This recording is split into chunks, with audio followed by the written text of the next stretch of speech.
零下70度的极寒天气，当别人已经被冻得生活不能自理，我却在家里吃着火锅，喝着红酒。女神本想利用自己的美色换取一颗撒尿牛丸，可我就算是把火锅倒掉，也不打算分给他们一丝食物。恶霸气的抄起800斤的大铁锤就往我家大门上砸，殊不知我家的大门是采用银行金库同级别的装甲门，别说是一把小小的铁锤，就算是导弹来了也炸不开。而我之所以斥巨资将房子改造成如此坚固的堡垒，只因外面正在经历着史无前例的极寒末日，超过90%的人类都在这场末日中丧生，物资和食物成为了在末日中生存的关键。人们为了争夺一包过期的饼干，甚至不惜同类相残。而上一世我冒着被冻死的风险给女神送去一包泡面，可就在我进门的瞬间，却被一群邻居们围攻，我被无情的踩翻在地，拳脚棍棒如雨点般落下。弥留之际，我依稀看到女神方雨晴站在人群后面，一副楚楚可怜的样子。是我把她骗过来的。我眼前一黑，失去了意识。下一刻，我猛地睁开眼，从沙发上坐起。刚才的地狱场景历历在目，我大口喘着粗气，浑身湿透。怎么回事？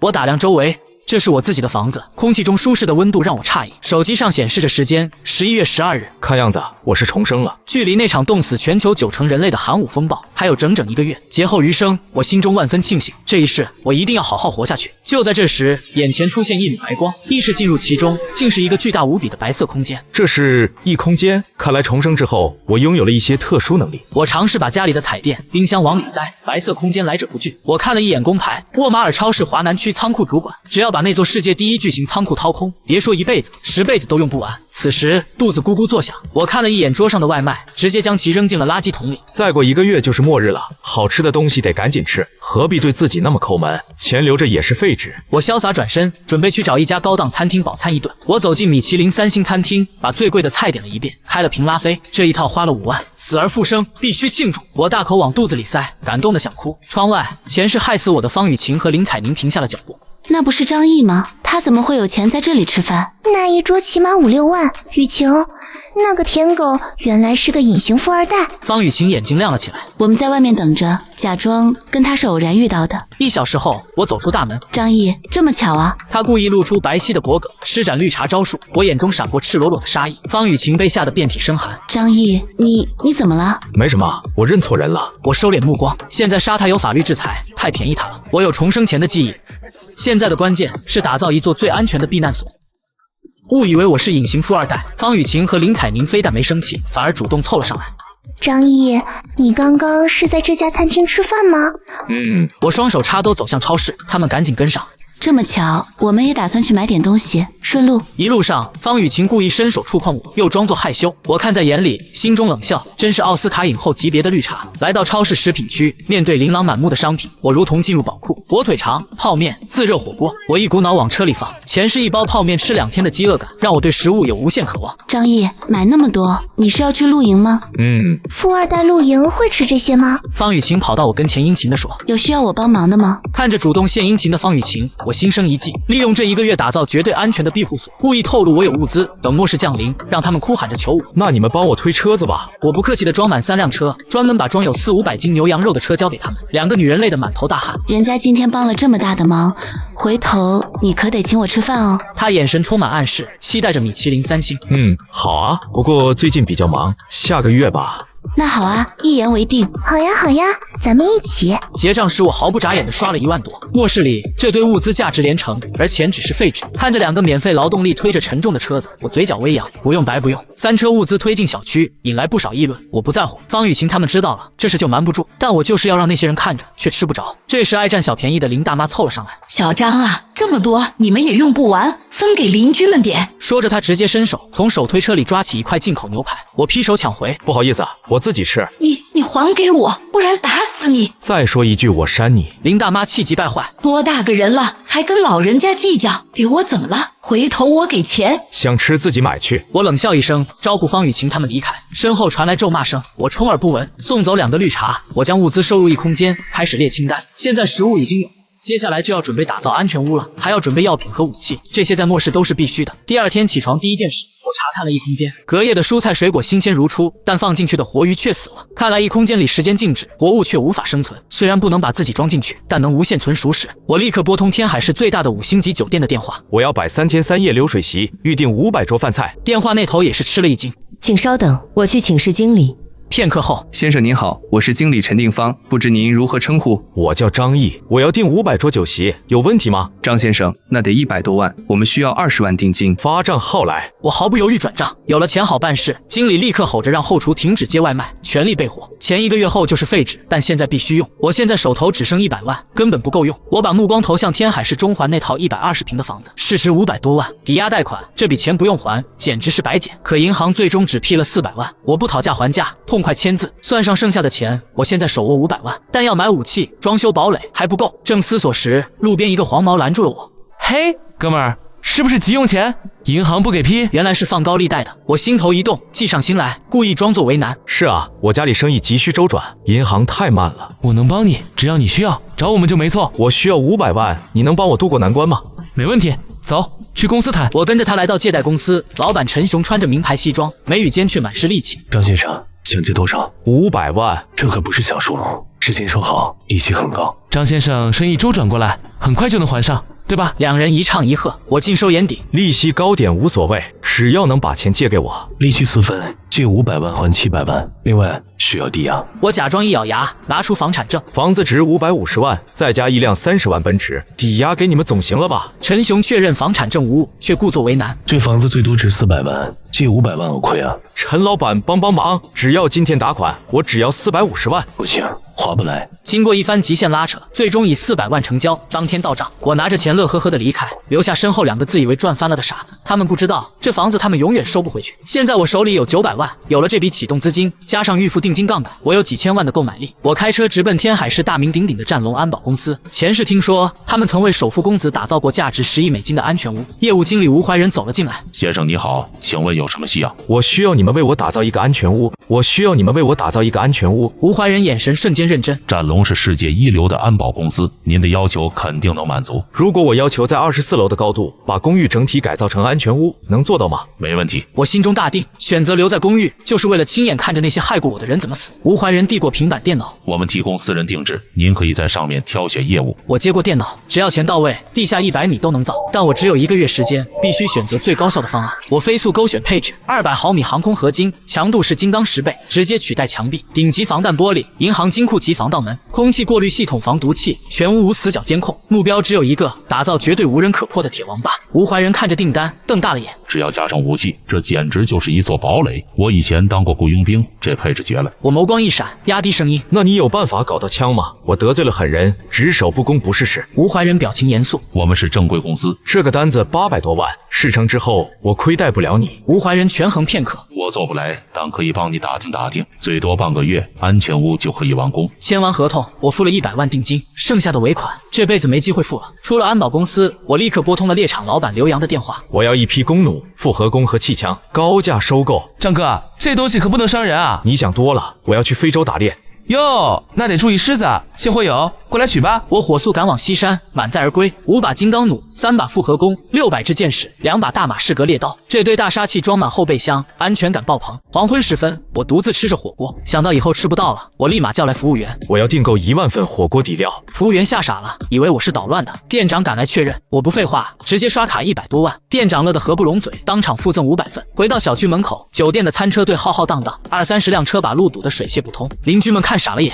好家伙，几百桌5星级酒席，这得100来万吧？以前只知道张毅家底不错，看来是个深藏不露的大富豪啊。方雨晴抿了抿嘴，眼神火热，他主动凑上来。张毅买了那么多东西，家里有喜事，咱们可是好朋友，别拿我当外人。我递给保安尤大叔1根烟，让他放行。回头看着方雨晴，我冷笑一声，这些都是帮我老板买的，上次西餐厅也是他请客。哎，我要真这么有钱就好了。方雨晴脸色骤变，你不是开玩笑吧？我爸妈过世早，我只是个仓库主管，哪有钱啊？不管你是不是富二代，我们都是最好的朋友。方雨晴阴晴不定，默默拉开了距离。他特意咬中了朋友2字，绿茶守则，不做绝，留备胎。我心中嗤笑。由于货物量巨大，我借用了物业的地下仓库中转，趁搬运工离开的间隙，我将500桌鲍参翅肚、奥龙松露全部收入一空间，加上我又追加的几千桌8大菜系，半辈子的伙食都有了。到了晚上，战龙经理吴怀仁打来电话，明天进场施工，打造安全屋。另外，他压低声音，关于那东西我有门路，价格有点贵，只要质量好，钱不是问题。3天后通知你交易地点。第2天一早，3辆战龙公司的黑色面包车驶入小区，工人们开始测量数据，一旁的邻居们却在看笑话。张毅脑子出问题了吧？前几天囤吃的，今天又装修。怪不得那天去吃米其林，原来是脑子坏掉了。前几天还说请我们吃大餐，我看还是算了吧，万一被人看到多丢人啊。他们放弃了钓我这个金龟婿，我不在乎。1个月后，他们才会明白谁才是真正的笑话。随后我离开家门，开车前往沃马尔仓库。这座占地上百万平的超级仓库，堆满了数百亿物资，数万件可乐、无人机、发电机、桶装汽油，只要是超市卖的，这里都有。我看着这一座座金山，心中兴奋。作为主管，我熟悉每一个摄像头漏洞，只需10分钟，我就能让监控瘫痪，搬空这里。但现在不急，不能打草惊蛇。我首先来到隔壁医药公司仓库，找到经理周海润。这人手脚不干净，经常偷药卖。我要几箱治疗疾病的特效药物，双倍价格。周海润眼神一亮，成交。我花了300万买了5大箱药，足够我几辈子用了。搞定药物，我来到仓库经理办公室，随便编了个理由请了20天假。接下来我要在5星级酒店舒舒服服的等末日降临。走出办公室，正看到方雨晴在咖啡机前扭着屁股倒咖啡，旁边同住小区的舔狗周鹏正拿着演唱会的门票向他大献殷勤。雨晴，一起去看演唱会吧。我深深看了一眼周鹏，前世害死我的人里也有他一份。周鹏拿着演唱会门票向方雨晴大献殷勤，却依然热脸贴了冷屁股。谢谢你，周鹏。不过我那天刚好约了朋友，真是不巧呢。周鹏一脸失望，那可是他1个月的工资。我在旁边露出一抹戏谑的笑，这只舔狗注定一无所有。周鹏看到了我的笑容，尴尬转化为了怒火。张毅，你这人也太不地道了，一个大男人让女人帮你搬东西。雨晴今天一直喊腰酸。方雨晴假惺惺地捏着自己的腰，没事没事，就是做不来力气活，好像扭了。周鹏顿时豪气干云。你赶紧给雨晴拿500块钱看病。帮我搬东西是他自愿的。再说了，你算是个什么东西，在这里跟我指手画脚，真当自己是个人了。一番痛骂酣畅淋漓，两人都被我吓懵了。平日里好脾气的我突然发怒，让无权无势的周鹏瞬间怂了。你吼那么大声干嘛？我只是商量一下。我冷笑一声，扭头就走。随后我直接入住5星级大酒店，一晚1000多，但我一点都不心疼，手里的大几百万必须花完。当晚，白莲花方雨晴破天荒主动发来消息：张毅，看到你家在装修，又是囤货又是装修，是不是最近会发生什么事啊？这个女人虽然坏，但脑子不蠢。没什么，我回得冷淡。电话那头，方雨晴看着屏幕咬牙切齿。过去天天嘘寒问暖的备胎突然冷淡，这让她觉得池塘里的鱼跑了。感觉最近联系少了，稍微觉得有些寂寞呢。我看着手机没有回复，几天时间我就待在套房里，一方面继续大肆采购酒席，另一方面练习复合弓与弩箭。凭借过去打猎的基础，加上专业装备，15米内我的命中率极高。3天后，我从吴怀仁手里搞到了2把枪和100发子弹，沉甸甸的铁疙瘩给了我极大的安全感。又过了1周，吴怀仁通知我验收，我眼前一亮，全屋加装200毫米航空合金板，外表却看不出差别。通风系统军工级防毒，保暖系统北极科研级，整栋楼300个摄像头全在您监控之下。我来到阳台，落地窗已被顶级防弹玻璃取代，哪怕整栋楼倒塌，我的房间也会安然无恙。我很满意。吴怀仁递来文件，没问题的话，请在3个月内付清尾款。一定。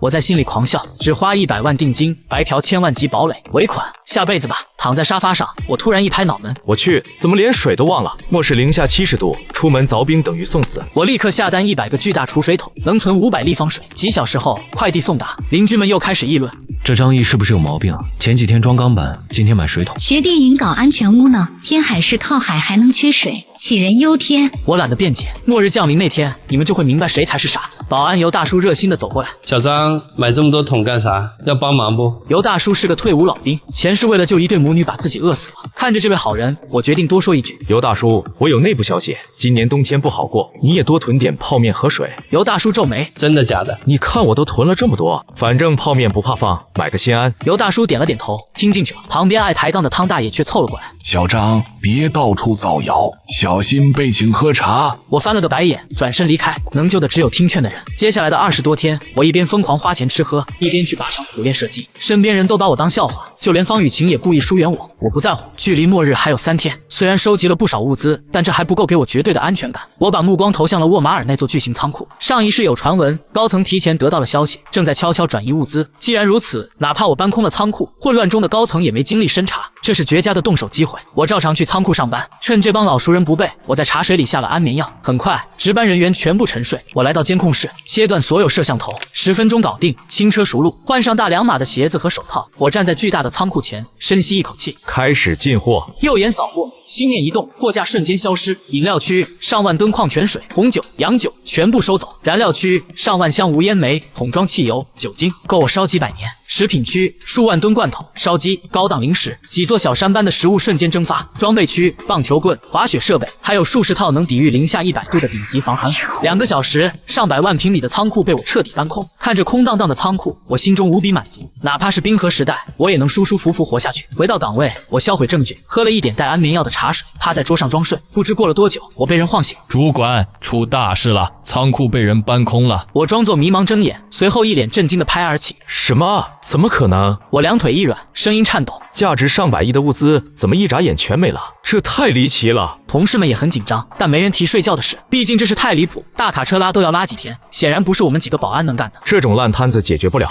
通知上面吧。大家纷纷点头。月薪几千，听什么命？我拨通了经理电话。经理，仓库空了。电话那头，经理吓傻了，以为我在开玩笑。我嘴角微扬，100亿物资到手，末日尽管来吧。100亿物资消失，沃马尔高层震怒，总经理的脸比雪还白。上帝啊，这让我怎么跟总部交代？警方介入，但我丝毫不慌。数百万立方物资凭空消失，且仓库外没有任何车辆痕迹。唯一的逻辑推断，沃马尔监守自盗。我配合审讯了一夜，因为毫无证据，只能被放回。虽然被勒令不准离开天海市，但我本就没打算走。距离冰河时代还有2天，新闻里铺天盖地报道着沃马尔离奇失窃案，猜测满天飞。我躺在沙发上，手握100亿物资，心安理得。凌晨2点，这一刻终于来了。我提前封闭房间，点燃壁炉，手里拿着一瓶啤酒，我死死盯着窗外。突然，天际泛起一抹诡异白光，亮如白昼，2秒后归于沉寂。大多数人在梦乡中并未察觉，但我后背一片冰凉。伽马射线到了。几分钟后，指甲盖大的雪花开始飘落，不到2分钟，演变成鹅毛大雪，狂风呼啸，整座城市瞬间被白色吞没。这就是大自然的力量，毁灭从不打招呼。我紧张地看了一眼室内温度计，32.6度，壁炉熊熊燃烧，顶级隔热层发挥了作用，屋里甚至有点热。我松了口气，减少了木炭，打开手机，网络上炸开了锅。见鬼，怎么突然零下10几度了？明天还能上班吗？哇，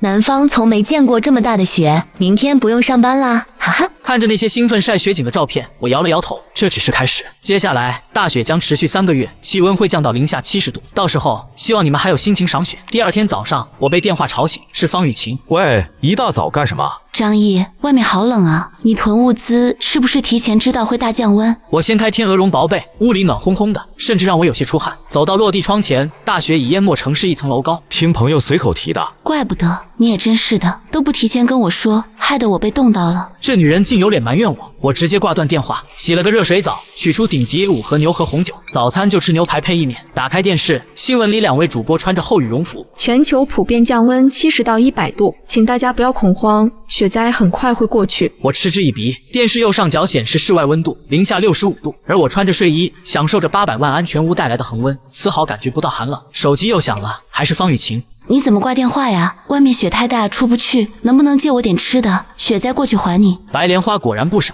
知道现在食物珍贵。这一次我要好好戏弄他。我对着桌上的牛排、红酒，还有穿睡衣的自己拍了张自拍发过去。你早说啊，家里东西都吃得差不多了。你瞧，今天早上刚煎的牛排。方雨晴裹着2床被子，冻得浑身颤抖，空调开到40度，室温却不到0度。看到我发的自拍，她眼睛都直了。顶级和牛，2、3万一瓶的红酒，她冻得要死，我却在享受人生，极度让她面目全非。真好啊，人家也想吃牛排。喝红酒呢？我笑得很开心，还拿我当舔狗呢。想吃就去超市买嘛。张毅，你真不是个男人，给你这么好的机会都不知道表现一下，哼！他咬牙切齿，但为了维持女神形象，还是没肯低头求我。我不再理他，点开业主群看戏。居委会林大妈正在群里指点江山，大家不要慌，雪灾2、3天就过去，千万不要哄抢物资，要相信官方。这么大的雪，不囤点物资能行吗？哄抢只会导致物价变贵，谁敢囤积物资，我就举报他扰乱民心。我冷笑，今天是末世第1天，超市还有东西。林大妈的恫吓断送了大家最后的生路，不然林大妈艾特了我。张毅，你之前囤了不少东西，更不能当反面教材。再让我发现你出去买东西，别怪我不讲情面。这老钱婆还在记恨我不给她牛排，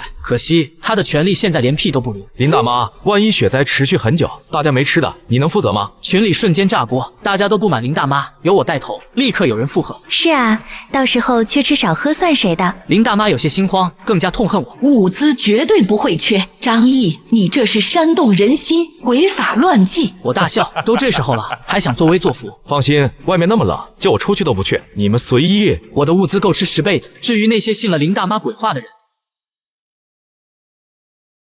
外界忍饥挨冻，我却在恒温安全屋里穿着睡衣玩着最新款游戏机。这种不需要工作和人情世故的生活，简直比末日前还爽。这时手机响了，又是烦人的林大妈。张毅，带上工具出来扫雪。她在群里号召大家扫雪，响应者寥寥，竟然直接找到我头上。我看了一眼窗外，3米深的大雪，人力清扫简直是天方夜谭。这么冷的天，出去就冻成冰棍了，等雪停了再说。群里立刻有人附和。对啊，零下70度，出去就得冻伤。林大妈急了，你们这是什么态度？扫雪是为了大家。张毅，我以居委会的名义命令你，必须出来。谁敢反对我，就是反对组织。雪灾结束后，一定会被清算。他再次搬出身份压人，业主们敢怒不敢言。我冷笑，翻看记录，他艾特的都是平时好说话的老实人。住在601的社会大哥陈正豪，802的富二代许浩，他一个都不敢提。既然他不要脸，我就帮他撕破脸。林大妈，既然是为了大家，居委会应该带头才对。而且你为什么只喊我们几个？是不是觉得我们好欺负啊？怎么不去喊陈正豪和许浩？遇到他们你就屁都不会放了。群里炸锅，大家纷纷叫好。张毅真是我的互联网嘴替，林大妈就是欺软怕硬。被戳穿本质，林大妈面子挂不住，发来几条长语音。某些人斤斤计较，一点奉献精神都没有，简直是害群之马。再敢诋毁我，我就报警。我哄堂大笑，都这时候了，还拿报警吓唬人。林大妈想拿我立威，我偏要撕开她的遮羞布。哟，林大妈这么种啊，那么有本事，去叫陈正豪和许浩下来扫雪啊！我在群里点名道姓，陈正豪当初拿开山斧劈我家门的混混头子，许浩第一个对我动刀的富二代。林大妈骑虎难下，只能硬着头皮艾特他们。陈正豪、许浩，小区是我家，扫雪靠大家，希望能一起出力。很快，陈正豪发来一段语音：扫你个头，是不是瞎？外面那么大雪看不见，再艾特老子弄死你信不信？群里哄堂大笑。接着许浩也发来语音。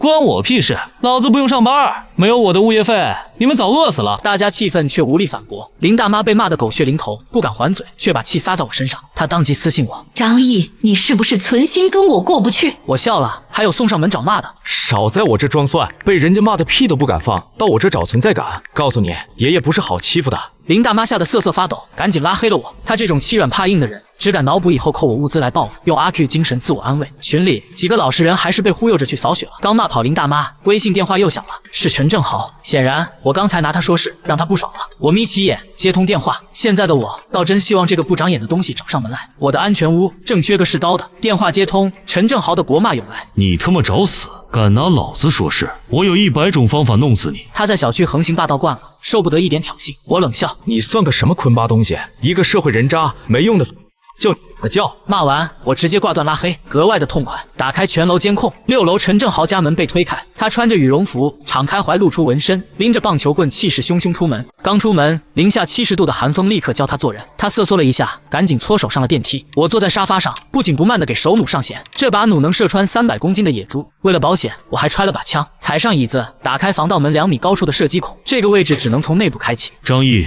你这个孙子给我出来！棒球棍砸在20厘米厚的合金防盗门上，震得他手发麻，门却纹丝不动。张毅，你个狗崽子，不弄死你，老子名字倒着写。林大妈和方雨晴幸灾乐祸，想看狗咬狗。我哈哈大笑：你算个什么东西，只会狗叫，再敢惹我，剩下的那条腿也给你废了。群里哗然，大家这才知道我伤了陈正豪。陈正豪气疯了，打电话摇人，10几个亡命徒小弟带着砍刀、棒球棍，用木板当盾牌，杀到了我家门口。开门，敢射豪哥，弄死你！明年的今天就是你的忌日。他们疯狂砸门，但20厘米厚的合金门连漆都没掉几块，反而震得他们手发麻。卧槽，这门是纯金属的，怎么砸啊？此时我正在客厅里打着游戏，外面的噪音让我很烦。你们就不能用点力吗？没吃饭啊？小弟们更来气了，砸得更响。我放下手柄，去厨房接了一根水管，爬上射击孔。外面零下70度，这可是最好的武器。给你们降温。10几个落汤鸡逃回去，冻得瑟瑟发抖，衣服不够分，几个大男人只能抱在一起取暖，画面古怪。陈正豪气得拍桌子：谁来给我解释解释，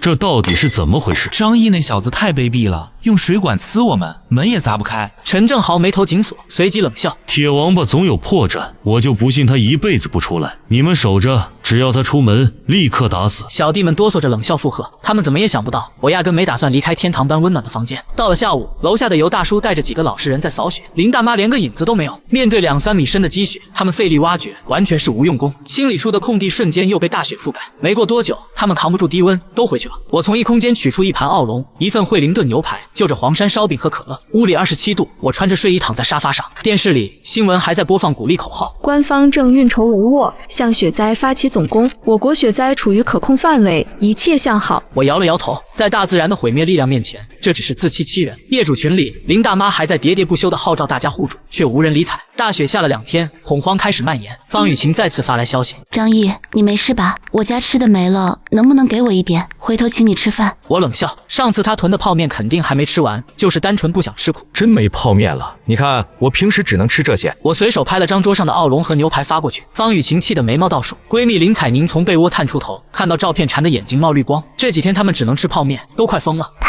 过分了，吃独食不想着你，亏他还说喜欢你，真是虚情假意。方雨晴虽然生气，但眼神里的渴望无法掩饰。她以为我是在故意刺激她，以此换取她的妥协。哼，想用一点吃的让我做他的女朋友，天真。林彩宁立马给她出主意：雨晴，你跟他说，给他一个共进晚餐的机会，但他必须带吃的来，这样既保面子，又能吃到奥龙。方雨晴勉为其难的点头。那就给他个机会吧。张毅，好久没聚了，今晚来我家一起吃饭吧。我看着屏幕笑出了声。你要请我吃饭吗？好啊，谢谢你了。方雨晴气得脸色发白。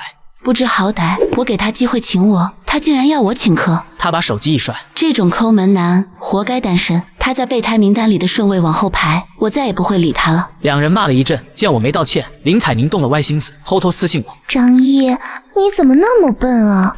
雨晴生气了，后果很严重。我嘿嘿一笑，一个唱红脸，一个唱白脸，这对极品组合的套路我早就看透了。林彩宁的 PUA 技术很娴熟，把家里的牛排、龙虾送过来。雨晴一感动，你的机会不就大了吗？这种要饭还要摆出施舍姿态的嘴脸，真让人恶心。我家东西也不多了，刚好够我自己吃。糊涂，你忍着饿2顿，把雨晴骗到手，不就赚大了？我回了一个哦字，把手机扔到一边。林彩宁差点破防，气得去找方雨晴添油加醋。方雨晴高冷表态：以后别在我面前提他。既然我不开窍，他们想到了另一个备胎周鹏。方雨晴一条消息，周鹏不到5分钟就屁颠送来一背包好吃的。他拍着胸脯保证：为了雨晴，我什么都可以做。方雨晴当面甜言蜜语，转身就变脸。就这熊样还敢想我？下辈子吧。而此时我正在家里一边健身一边刷短剧，日子比末世前还舒服。外界却陷入了恐慌，一直开着空调，室温也只有0度，冰箱见底。林大妈的鸡汤不管用了，我一边啃着烤鸭一边看表，差不多了，好戏要开始了。就在这时，手机群彻底炸锅了，整个城市突然断电，紧接着自来水也停了。官方竭力支撑了3天，终于顶不住了，各大电厂停摆，只有少数核电站供给了官方部门，普通人的生活瞬间陷入黑暗。我提前开启静音发电机，打开手机，群消息99加。怎么停电了？水也没了。空调停了，屋里零下30度，要冻死人了。林大妈，你不是说没事吗？上面什么时候来救我们？林大妈裹着3层被子，瑟瑟发抖。面对质问，她内心比谁都恐慌。居委会内部群已经炸了，内部消息：全球暴雪，生物大灭绝来了，重点城市沦陷，想要活命只能靠自己，多囤物资，哪怕骗也要骗。林大妈看着消息，冷汗直流，她咬牙，眼中闪过狠辣，必须活下去。她拿起手机，在业主群发消息：各位不要慌，正在抢修，非常时期，小区由居委会统一管理，谁不配合，事后警方逮捕。我看着手机嗤笑，上一世他就是靠这套谎言骗走了不少物资，我不打算揭穿，邻居死活与我何干？打开电视继续玩游戏，停水停电，我有海量电池、燃油、500吨自来水和几万吨矿泉水，这点小风浪连我的一根毛都吹不动。全市停电，供水彻底中断，现代人娇贵的身体在零下几十度的低温中濒临崩溃。官方或许还在用核电维持运作，但普通人只能在黑暗中等死。陈正豪拖着废腿在家里冻得半死，他那些小弟更惨，没药没取暖，体温直逼40度，只能硬扛。我在27度的房间里打着游戏，吃着进口零食，除了缺个女人，一切完美。但经历过背叛的我，绝不会让任何人进屋。这时手机亮了，林大妈又在作妖。所有人，暴雪持续，为了共度难关，居委会将收集所有物资，统一分配，不服从者事后清算。记住，你们都有软肋。我冷笑，又是前世的套路，用信息差和恐慌来诈骗物资。大雪封门，自家都不够吃，凭什么交给你？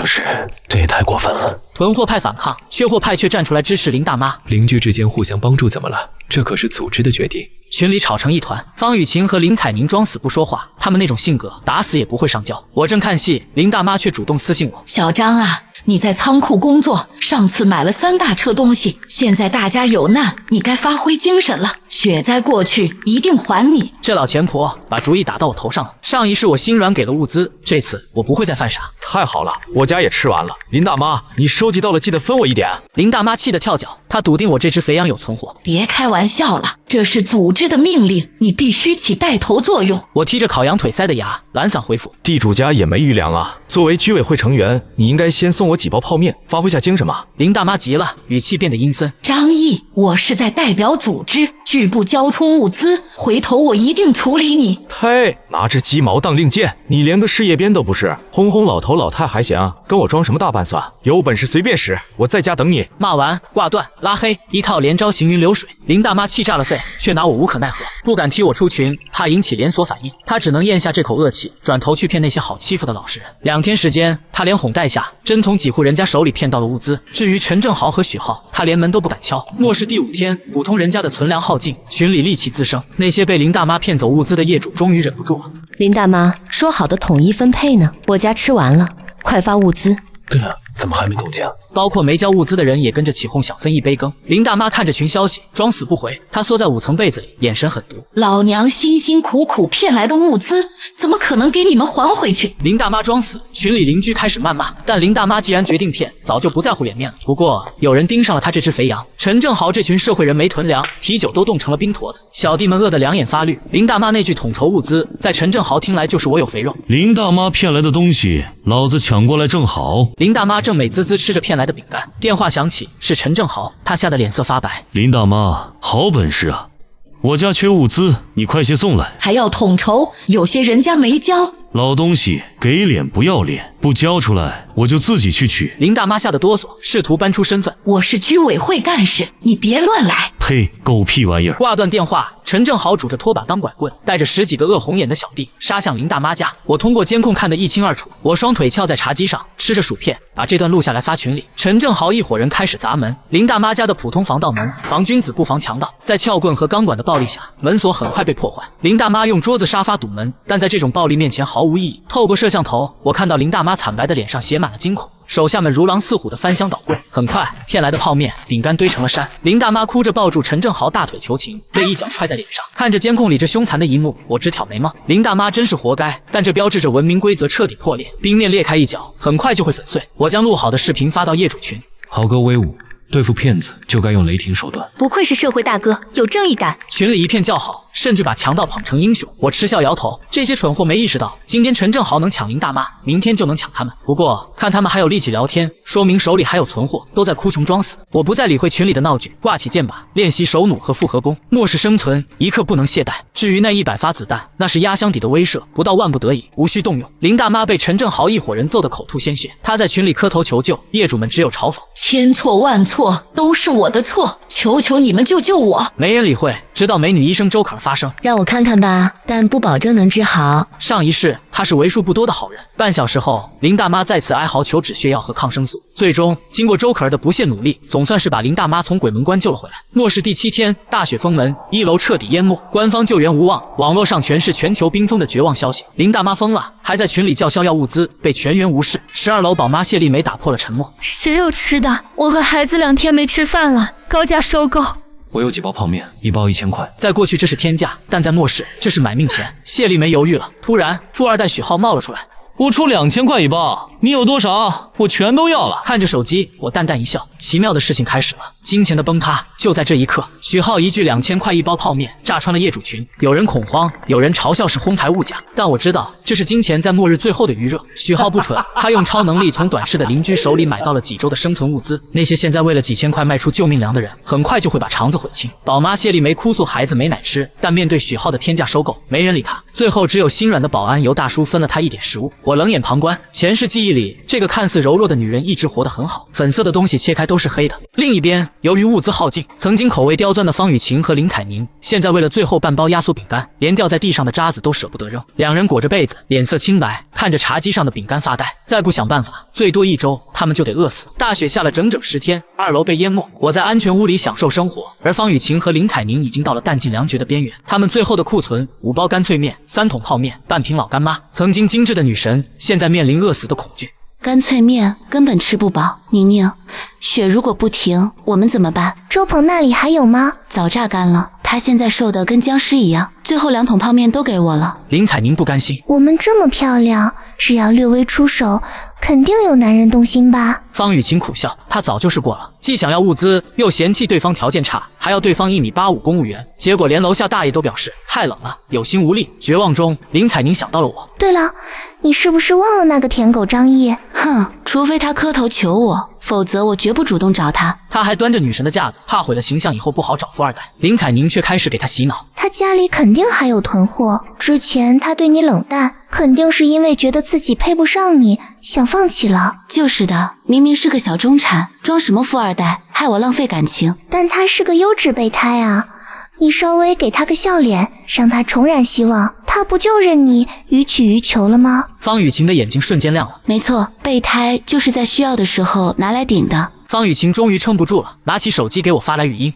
哼，臭弟弟，那么多天不找人家，坏死了。其实人家早就后悔了吗？夹子音让我骨头有些发酥。最近身体不好，懒得看信息。是不是冻感冒了？不是，热伤风。方雨晴呆住了，零下60度，她冻得睡不着。我说热伤风。我发过去一张照片，熊熊燃烧的壁炉，我光着的大腿，茶几上吃剩的羊排和堆成山的零食。方雨晴极度的眼睛冒火，她前几天为了取暖烧了一把椅子，感动的哭了，而我居然有壁炉。天哪，这不会是 P 的吧？这种时候怎么可能有人过得这么好？方雨晴也怀疑，立刻打来视频电话，我接通了。我想看她在绝望中挣扎。屏幕那边，2个女人裹着被子，素颜憔悴，像2个难民。屏幕这边，我穿着睡衣，慵懒地躺在沙发上。屋里灯火通明，身后是堆积如山的高级食材：干贝、鲍鱼、鱼子酱、松露罐头。对于他们来说，这里简直是天堂。看着方雨晴那渴望到扭曲的脸，我心中暗爽，曾经的女神，素颜也不过如此。天堂与地狱的对比，让2个女人彻底傻眼。最近怎么样？看你们瘦了，恭喜啊！他们心里大概在骂娘，那是饿瘦的。林采宁盯着我身后的厨房，贪婪地吞口水。你家怎么这么多吃的？那些啊，垃圾食品而已，懒得做饭时吃一点。在2000块1包泡面的末世，我这话简直是赤裸裸的炫富。张毅哥哥真厉害，人家好崇拜你啊！他破天荒叫我哥哥，问起屋里的温度，我把镜头对准壁炉，家里装了壁炉，热得难受。对了，外面真那么冷吗？我10来天没出门，不太清楚。仇恨直拉满，2个女人恨得牙痒痒，却不得不陪笑脸。方雨晴换上一副柔弱可怜的样子。张毅哥哥，能不能让我去你家看看？雨晴好想你啊！他以为只要勾勾手指，我就得屁颠屁颠答应。看着他那矫揉造作的样子，我只觉得反胃。曾经的女神滤镜碎了一地，剩下的只有恶心。这么冷的天，还是在家歇着吧，别出来乱跑。我拒绝的干脆利落。方雨晴震惊又委屈。你怎么能拒绝人家？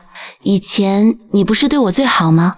人家想去见见你吗？看着他撒娇，我冷笑。以前想约他出来比登天还难，想带回家更是借口一大堆。以前让你来我家，你总说单身男女影响不好，我觉得你说的对，咱们没关系，应该保持距离，省得让人说闲话。我想看看这句话还给他，他是什么表情？方雨晴为了进屋，彻底豁出去了。要是以前的我，早开门了。不，末世生存，活着比什么都重要，任何风险都要杜绝。我看着屏幕，眼神戏谑。方雨晴，你是不是误会了？我承认以前关系不错，但你该不会觉得我喜欢你吧？方雨晴脸色大变。你什么意思？你不是最喜欢晴儿吗？别误会，你是有几分姿色，但我从来没想跟你谈恋爱。凭我的条件，找什么样的不行？你哪来的自信，觉得我在苦苦追你？这一刀直接捅穿了普信女的心脏。以前她以为我是备胎，现在我告诉她，她才是鱼塘里的鱼。方雨晴气得发抖。张毅，你太过分了！别装了，你不就是个捞女吗？天天想钓金龟婿，真以为有钱人是傻子？你在富二代圈子里出了名。把他的自尊心按在地上摩擦完，我不给他骂街的机会，直接挂断电话。方雨晴发来一串语音狂骂，我根本不在乎。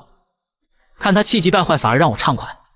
我大笑着从恒温酒柜取出20万1瓶的罗马尼康帝，搭配战斧牛排、法式焗蜗牛和精灵盐水鸭，这顿混搭大餐，放眼全球恐怕都是独一份。另一边，方雨晴气得直砸东西。该死的张毅，如果不是雪灾，老娘正眼都不会看你一眼。凭什么我这么漂亮，过得这么惨，他却过得像天堂？林采宁冷眼旁观，还不是你当初玩脱了？他家有吃的，有壁炉。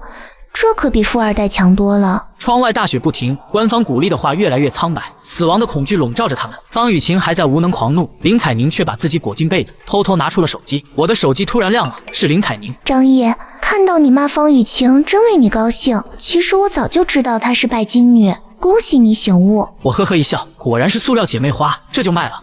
没什么。其实我一直都喜欢你，现在你不要他了，我们在一起吧。我差点把刚喝的红酒喷出来，真够直接。这10天把她逼成什么样了？以前把自己当仙女，现在为了口吃的，连脸都不要了。真的吗？可是我和方雨晴那么熟，你跟了我，不影响闺蜜感情吗？什么闺蜜？不过是合租罢了。你不知道我多嫌弃她。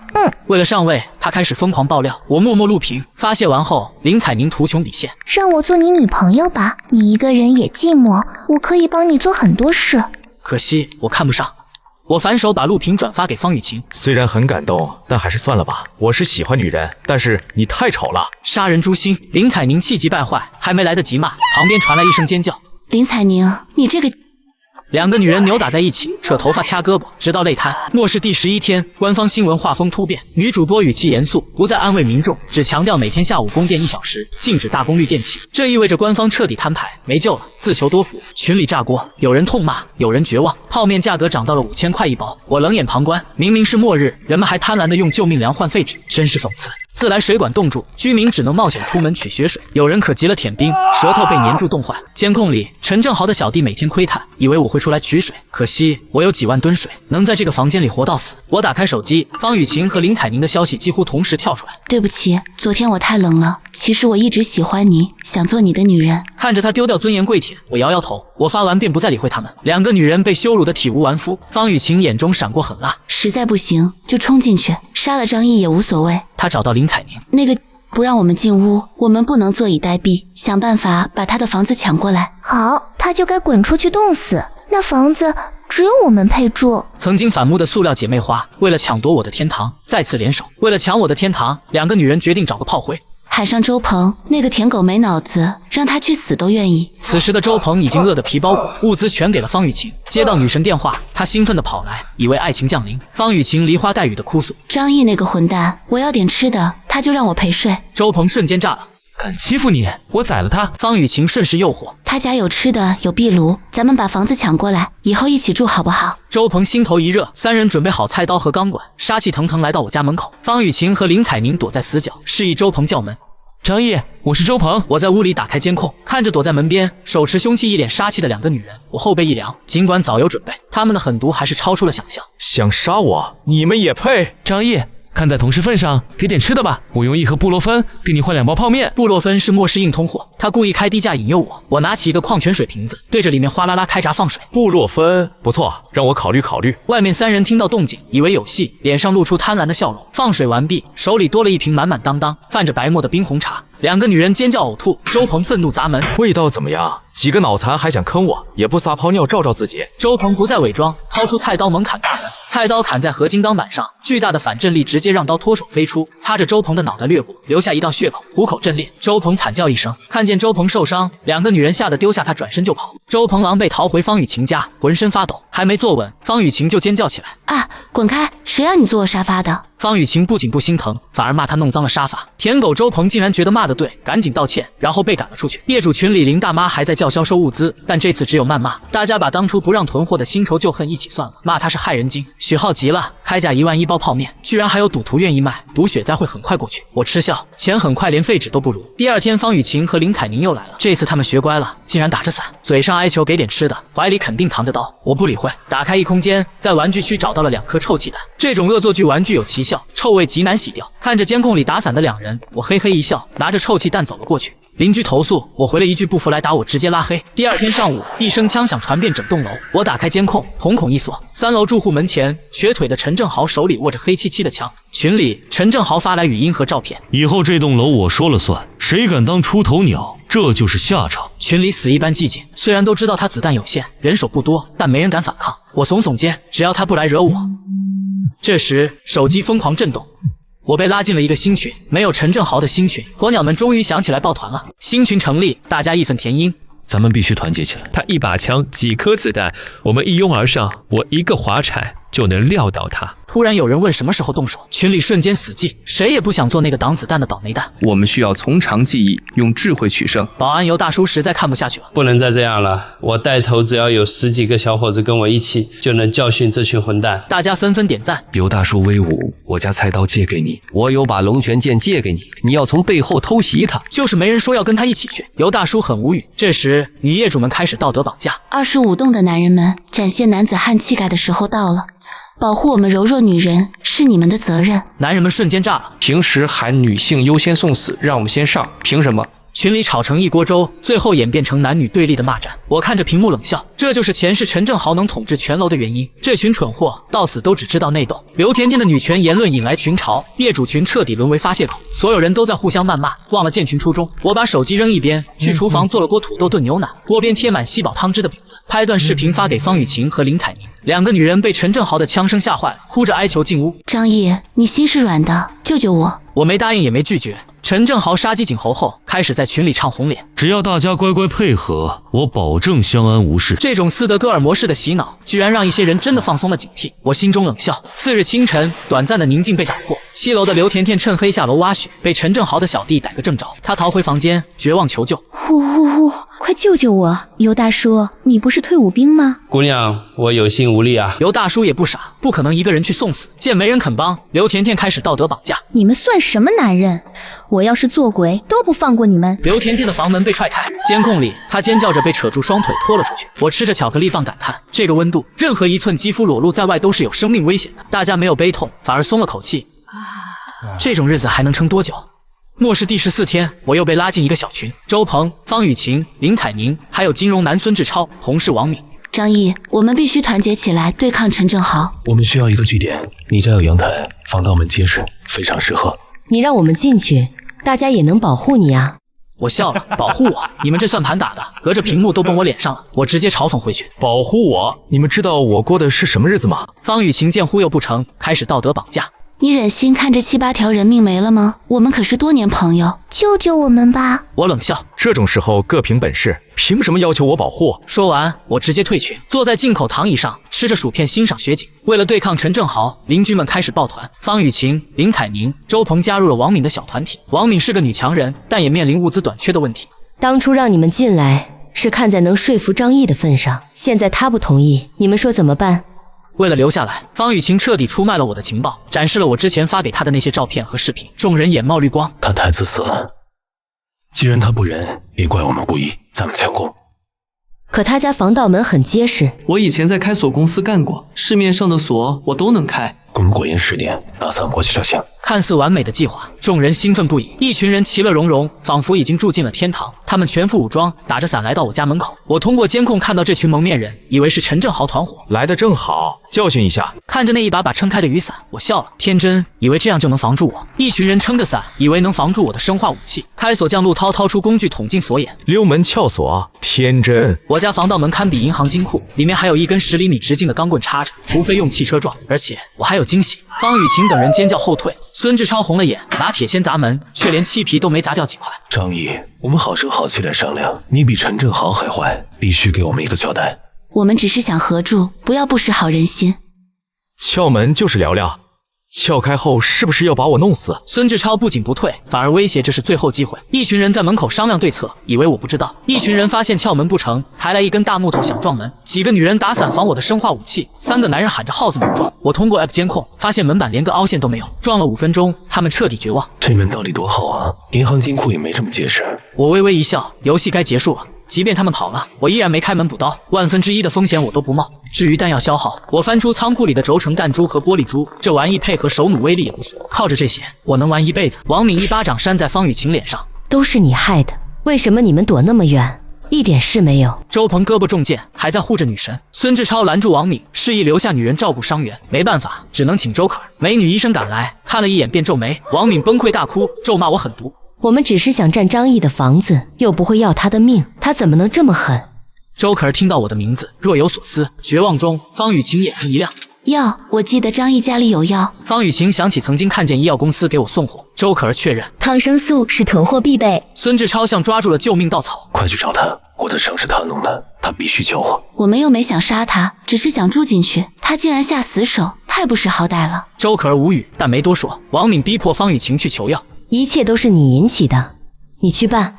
周鹏也为了活命选择牺牲女神。恐惧中，方雨晴硬着头皮拨通我的电话，正在做午饭，看到方雨晴来电，我笑了。喂，有什么事吗？方雨晴颤抖着继续道德绑架。我知道错了，没答应你的追求是我的错，我现在想改了，你能原谅我吗？周鹏他们快死了，你借我们点药吧。王敏急了，开始威胁我。做人留一线，以后我们会报恩，别把我们逼急了。报恩？你们撬我门，还指望我相信你们是好人？我不是被吓大的。方雨晴再次打出感情牌。张毅哥哥，晴儿心里一直有你，我们重新开始好不好？电话那头传来周鹏做手术的惨叫，我心生一计。其实我对你还有感情。方雨晴像抓住了救命稻草。我就知道你还爱我，让我住进去，你想干什么？晴儿都听你的。好啊，不过我只爱你一个，只能让你一个人过来。至于那些不三不四的人，别让他们拖后腿。离间计生效，方雨晴兴奋的满脸潮红，点头如捣蒜。好，我都听你的。他转身就要跑，完全不管其他人死活。林采宁拉住他，方雨晴咆哮：“滚开，别拦着我去享福！”王敏一巴掌把他扇翻在地。害惨了，我们想一走了之，门儿都没有。方雨晴想跑，周鹏气得伤口崩裂。爱一个人就该希望他幸福，既然你给不了我想要的，为什么不让我去张毅家享福？周鹏脸色惨白，无言以对。王敏死死按住周鹏，对方雨晴下了最后通牒：除非拿药来换，否则别想走。林采宁也挡在门口：要走，一起走。方雨晴向我求救：张毅哥哥，他们不放我走，你给点药吧。我看着对面的好戏，微笑道：药太珍贵了，万一他们骗我呢？晴儿，咱们不能上当啊！这句话成了导火索，方雨晴疯了，冲上去撕咬林采宁，两人像疯婆子一样扭打在一起。王敏看不下去，加入战局，连扇方雨晴6、7个巴掌才把他制服。王敏捡起手机跟我谈判：想救他就拿药来。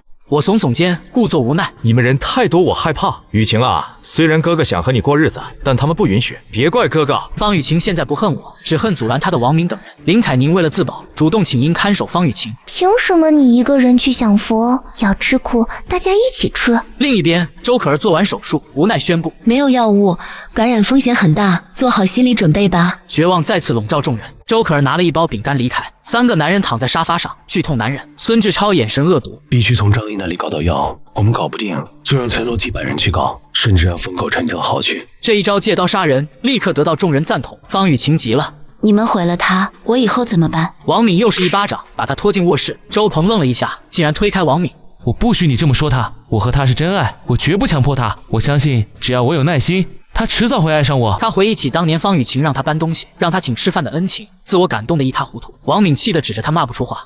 方雨晴松了口气，心里却依然觉得周鹏恶心。不再管这2个奇葩，王敏在业主大群发出了我家里的视频和照片。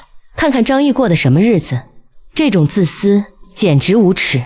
大家说公平吗？群里瞬间炸锅，看着视频里穿睡衣吃大餐的我，所有人都疯了。真的假的？零下70度穿睡衣，他哪来的电？虽然有人质疑，但那天堂般的画面已经深深刺痛了每一个忍饥挨冻的人。王敏和林采宁证实了视频的真实性，群里瞬间炸锅，逻辑感人。他提前知道雪灾却不告诉我们，太无耻了。我们过得这么惨都是他的错，他必须负责。凭什么他一个人享福？陈正豪看到视频也红了眼。张毅，你个狗日的！新仇旧恨让他彻底动了杀心。群里消息破百，全是艾特我的。张毅，我是你王婶，借过你2根葱，咱们关系这么好，分给我点物资吧。张毅，我是长辈，把物资交出来，我给所有人分。张毅，救救我和宝宝，孩子可以认你当干爹。张毅，让我住进去，我家10几亿资产都给你。我一边吃着顶级鹅肝配红酒，一边看猴戏。群里更激动了，谩骂与气球齐飞。我跟你们很熟吗？凭什么分给你们？大家是邻居，互相帮助是应该的。你太自私了。哦，然后呢？没过多久，我的私信就炸了。谢丽梅、女大学生张思雨，甚至不少有夫之妇，漠视之下，底线不存在的。我躺在沙发上，喝着红酒看雪景，思考着以后骑雪地摩托出去转转。在一堆垃圾私信中，周可儿的消息引起了我的注意。张先生，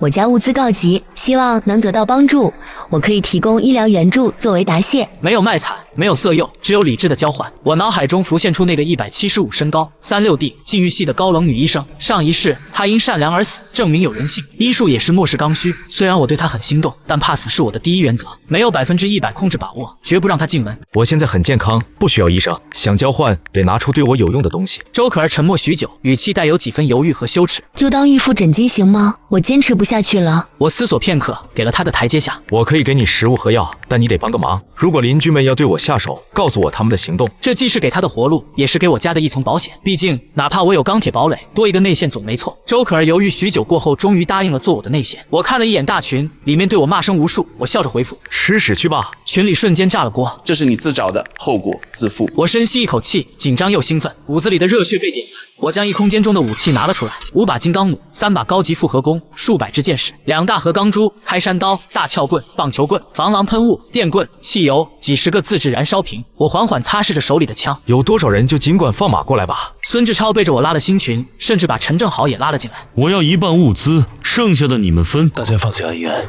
先攻破张一家，拿回属于机智的物资。邻居们极度的眼红，纷纷响应，只有尤大叔和周可儿没参与。周可儿给我发来消息，他们去了，100多人全疯了，你不想想办法？他觉得我应该交出物资保平安，记住，千万别过来，然后等着看好戏吧。周可儿无法理解，觉得我是个疯子。这时我收到了尤大叔发来的消息，小张，快跑吧，他们都带着家伙去了。放心，我应付得来。谢过好心的尤大叔，地面开始震颤，100多号人沿着楼梯涌了上来，堵死了走廊，有人甚至打着伞防止我泼水。张毅，滚出来，不然弄死你！我没看到孙志超和陈正豪，看来他们把邻居当炮灰了。既然如此，那就不用客气。陈正豪拿着枪威胁他们，想干嘛？给我回去拼命！退路被断，孙志超趁机煽动。大家别怕，用木头撞，只要攻破大门，就有吃不完的食物。红了眼的邻居们抱起大木桩疯狂撞击，我却在屋里连上音箱，放起了音乐。门外是绝望的撞击，门内是动感的音乐，讽刺拉满。撞了几十下，大门纹丝不动。这是银行金库的防盗门，炸弹都炸不开。邻居们的心彻底凉了。陈正豪持枪堵住楼梯口，逼迫他们继续当炮灰。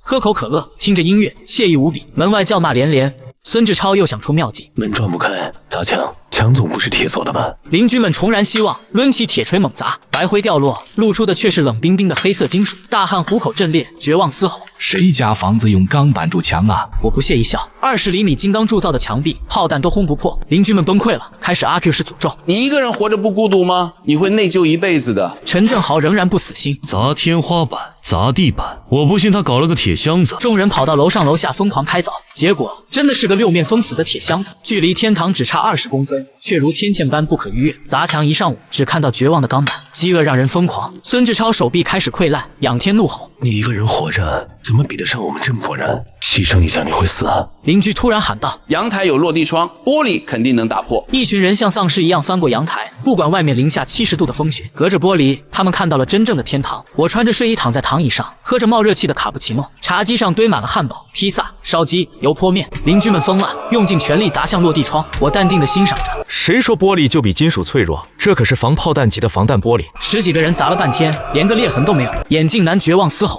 防弹玻璃！青年不信邪。我命由我不由天。他疯狂砸击，却只是徒劳。我为了表示感动，从空间取出酱香肘子和拔丝香蕉，当着他们的面大快朵颐。阳台上的邻居换了一波又一波，玻璃上只有细小划痕。他们绝望又嫉妒，看着我吃着零食，恨得牙痒痒。我举起酒杯，加油，你们继续！强攻彻底失败，有人崩溃大哭，跪在玻璃前磕头求实。求求你给口吃的吧！窗外磕头声连绵。哎呀，心里难受，吃碗面缓缓。我大口吃面，把邻居们馋哭了。吃剩半碗放窗边，这一招驱虎吞狼，发到大群。邻居们看陈正豪的眼神变了，像在看食物。陈正豪毛骨悚然，骂骂咧咧撤退。攻不破我家，邻居们开始另寻出路。夜幕降临，电视里播放着稳中向好的新闻，我听得只想笑。悬赏令生效，陈正豪后背被砍出30厘米长的口子，他叫来周可儿给他包扎伤口。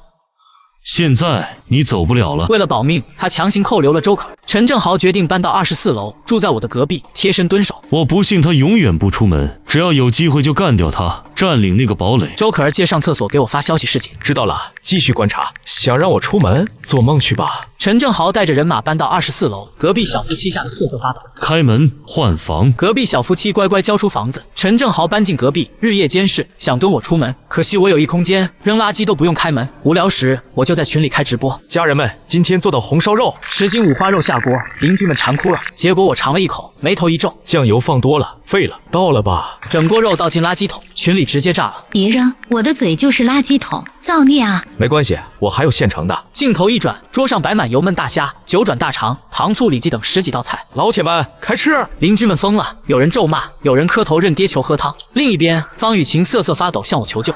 张毅哥哥，救救晴儿！我也想去，但我怕陈正豪，你自己过来吧。他吓退了，我冷笑。陈正豪被悬赏令逼疯了，患上了被害妄想症。为了自保，他强行拉拢壮丁，队伍扩充到10人。周可儿发来消息，他们疯了，我2天没吃饭，快饿死了。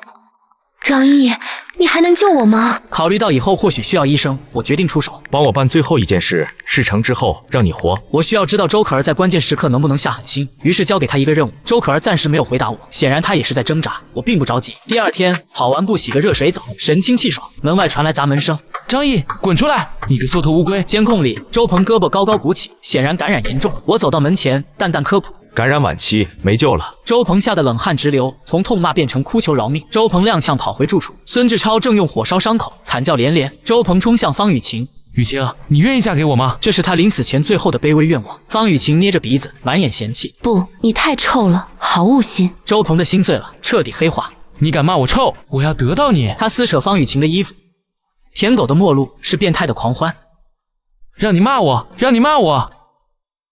周鹏因低温不行，被方雨晴嘲笑，他在绝望中怒吼。另一边，周可儿决定行动，借做饭之机，他将大半瓶安眠药倒入锅中。陈正豪以为他想通了，放松了警惕。饭后半小时，药效发作，全员昏睡。周可儿给我发了消息，搞定了，把他们拖到阳台。我不冒险，必须确认无误。周可儿咬牙照做，费力将陈正豪等10人拖出。监控确认无误后，换下防寒服。你通过了，过来吧。周可儿逃出地狱，推开那扇沉重的大门，暖流扑面而来，如同天堂。27度的室温让他热得受不了，顾不得我对准他的枪口，急忙脱衣服。好热。进门后，27度的室温让他像进了火炉，急忙脱下厚厚的羽绒服，大口喘息。我的枪口仍然指着他。别忘了，这是我家。解决陈正豪只是证明你有用，现在你要证明你对我无害。周可儿挤出微笑，我都做了投名状，还不够吗？不够，我要搜身。周可儿无奈，为了留在天堂，只能照做。他举起双手贴在门上，我仔细搜查，确认他身上没有藏武器。去洗个澡吧，衣服放门口了，按你尺寸挑的。他羞红了脸，逃进浴室。趁他洗澡，我检查了医药箱，没收了里面的针管，消除一切潜在威胁。半小时后，周可儿穿着睡衣走出，湿漉漉的头发披散在身后，美得惊心动魄。但我依然握着枪，目光警惕。谢谢你，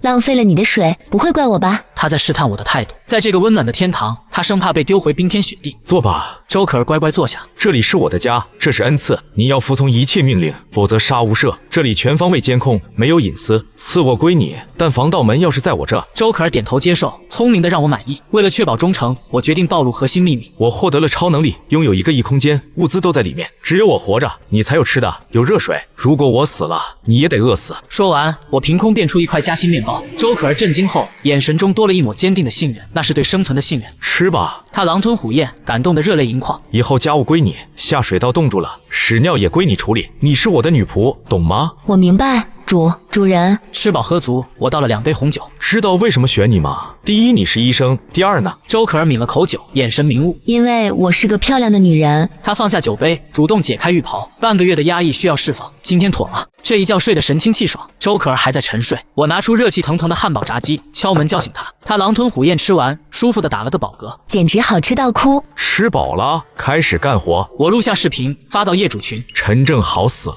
从今以后这栋楼归我管。群里炸了锅，邻居们笑中带泪，庆祝恶魔已死。但他们并不怕我，反而纷纷乞讨食物，称赞我是好人。张毅，你是好人，给我一口吃的吧。为什么周可儿能进去，我也行？方雨晴以为机会来了。张毅哥哥，我还活着，赶走那个，让我进去。王敏和林彩宁冲上来抢手机。我不比他差，给王姐个机会。3个疯女人扭打在一起，我不由发笑，全当看戏。周可儿则是感到了危机，紧紧抱住我的胳膊。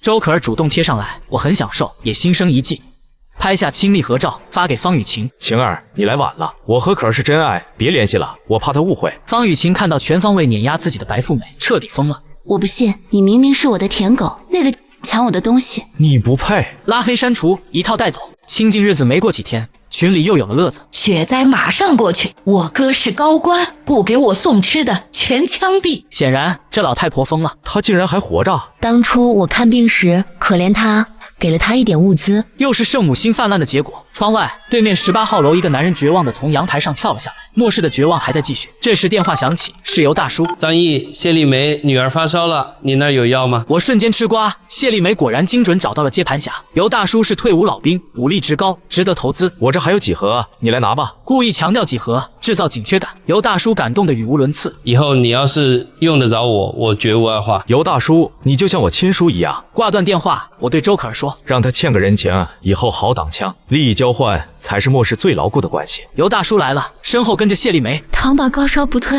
帮帮他吧。我从射击孔扔出感冒药，尤大叔千恩万谢，谢丽梅却眼神一闪。能不能让宝宝住进去？你家暖和，求求你看在尤大哥面子上。这一招得寸进尺，想用孩子当跳板混进我家，请神容易送神难，我才不当冤大头。不好意思，我也怕死，不敢让陌生人进门。那周可儿为什么能住？她是我女朋友，有问题吗？这句话堵死了他的嘴，也让身后的周可儿嘴角上扬。尤大叔脸皮薄，不想恩将仇报，强行拉走谢丽梅。别太过分，张毅对我们够意思了。看着他们离开的背影，我心生警惕。这个女人心机深沉，觊觎我的房子，她可能会成为我和尤大叔之间的隐患。尤大叔带着谢丽梅和孩子回了家。做人要知恩图报，我都是为了孩子。张毅要是真信你，为什么不让进门？他只是想利用你当他的打手。他试图挑拨离间，甚至暗示抢房。够了，要是连恩人都怀疑，我还算人吗？谢丽梅闭嘴，但眼神阴毒。为了活下去，她不惜代价。深夜，楼道入口雪层被挖开，一伙身穿厚衣、手持铁锹钢筋的专业团队潜入。首领二叔眼神锐利，他们直奔我所在的24楼。来到我家大门外，爆破专家老驴掏出雷管炸药，一声惊天巨响震醒整栋楼。我在睡梦中惊醒，耳膜剧痛。这一次来的不是邻居，是真正的亡命徒。爆破失败，老驴的土炸药受潮了。监控里，这群拿着红色木板盾牌的人显然是隔壁工地的工人。看着空空如也的弹夹，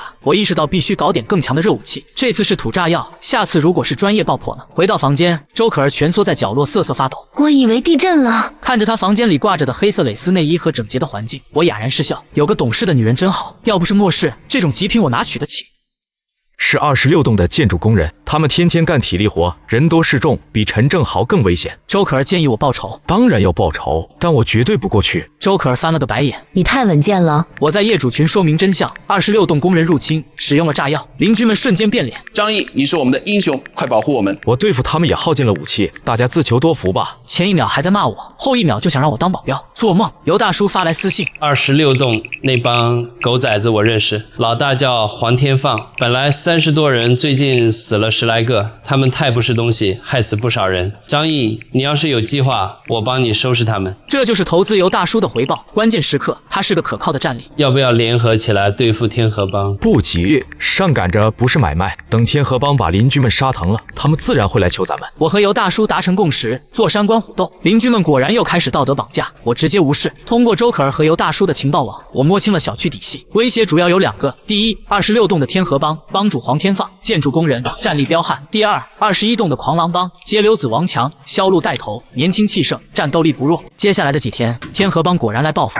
但他们不敢惹我，于是把屠刀对准了我的邻居。张毅，祸是你惹的，你去解决，别连累我们。我笑了，关我屁事，我家最安全。邻居们绝望之际，尤大叔登场演戏。大家别慌，但这事还得靠张毅，他有武器，有力气，但他不管我们啊。我和他还能说上话，我去试试请他出山。众人像抓住了救命稻草，全靠你了，尤大叔。双簧戏唱得完美，接下来就是谈条件的时候了。张毅，帮大家吧，大家肯定感恩戴德。管你们干嘛？累死累活还得冒生命危险，不值。只要不让我们去死，什么都听你的。那让你们跟天河帮拼命，去不去？群里瞬间一片死寂。想让我一个人拼命？做梦！再见。尤大叔急了，大家一起拼才有活路，我跟你干了。在他的鼓动下，邻居们被迫同意。既然选我做楼长，就得听令，谁敢怂在后面，视为背叛。我扫视群成员，只有20人说话。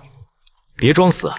红眼的邻居们立刻揪出那些装死的鸵鸟，逼他们现身。大棒挥完，该给胡萝卜了。只要听话，我会出去帮你们找物资。这不仅是为了养炮灰，更是为了我自己寻找武器。我有雪地车，大雪封城对我来说反而是主场，邻居们却炸了锅。这么大雪怎么找？为了大家，我愿意试试。天海市的仓库和超市我门清。这番大义凛然的话，让他们彻底臣服。张毅，你是我们的救星。得知我要外出寻找物资，邻居们的仇恨瞬间化为感激。周可儿也想跟去。女人在家等着就好，我100%信任你。说完，我反手把家里剩下的食物和煤炭全收回空间。周可儿无语，这男人太狗了。我回到房间去换衣服，这是末世之后我第一次选择离开单元楼。小牛皮夹克防刺，前后2个平底锅防弹，外罩防寒服，手持撬棍，口袋里压满子弹的手枪，从4楼破洞爬出，冰雪没过膝盖。我从异空间中取出雪地摩托，引擎声打破了小区的死寂，无数双眼睛在窥视，我毫不在意，债多不压身，我辨认方向，朝着小区外面驶去。一切恐惧来源于火力不足。第一站，我直奔公安局，破窗而入，里面已被冰雪覆盖，角落里7、8名警员蜷缩着冻死在岗位上。我鞠躬默哀，然后绕过尸体继续搜寻。末世不相信眼泪，只相信枪杆子。我找到钥匙，打开枪库，发财了！几十把手枪步枪，1把大狙，1000多发子弹，还有整套的防爆装备，这足以组建一支武装小队。尤其是那把狙击枪，绝对是阴人神器。我毫不客气，统统收进异空间。搜刮完毕，该给邻居们找点猪食了。附近便民超市已被抢空，我跨上雪地摩托，直奔远离居民区的万达商场，那里应该还有很多惊喜。万达商场虽大，食物却毁得差不多了，烂菜叶、僵尸肉、爆裂的鱼缸，狗都不吃，但我还是装了2大袋。对那些饿疯了的邻居来说，这就是顶级美味。回到小区，雪地摩托的轰鸣声引来无数贪婪的目光。26栋，半边脸被烧毁的黄天放死死盯着我的车。有了这玩意儿，就能出去找吃的，必须搞过来。但他忌惮我有枪，没敢轻举妄动。几个手下却忍不住，揣着刀偷偷下楼，准备劫杀。25栋的邻居们看到2大袋物资，激动的嗷嗷叫。我装模作样藏好车，拎着物资上楼。刘大叔前来接应，满眼佩服。居然找到这么多东西，你太厉害了！跑遍全城才搞到这点吃的，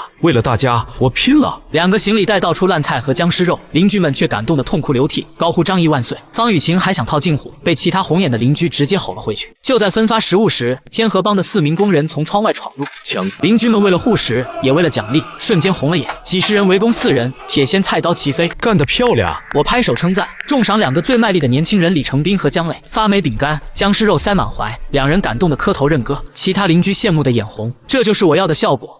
大部分人只分到少得可怜的食物，保持饥饿才能听话。富2代许浩战斗时摸鱼，我只丢给他1粒糖，这不公平！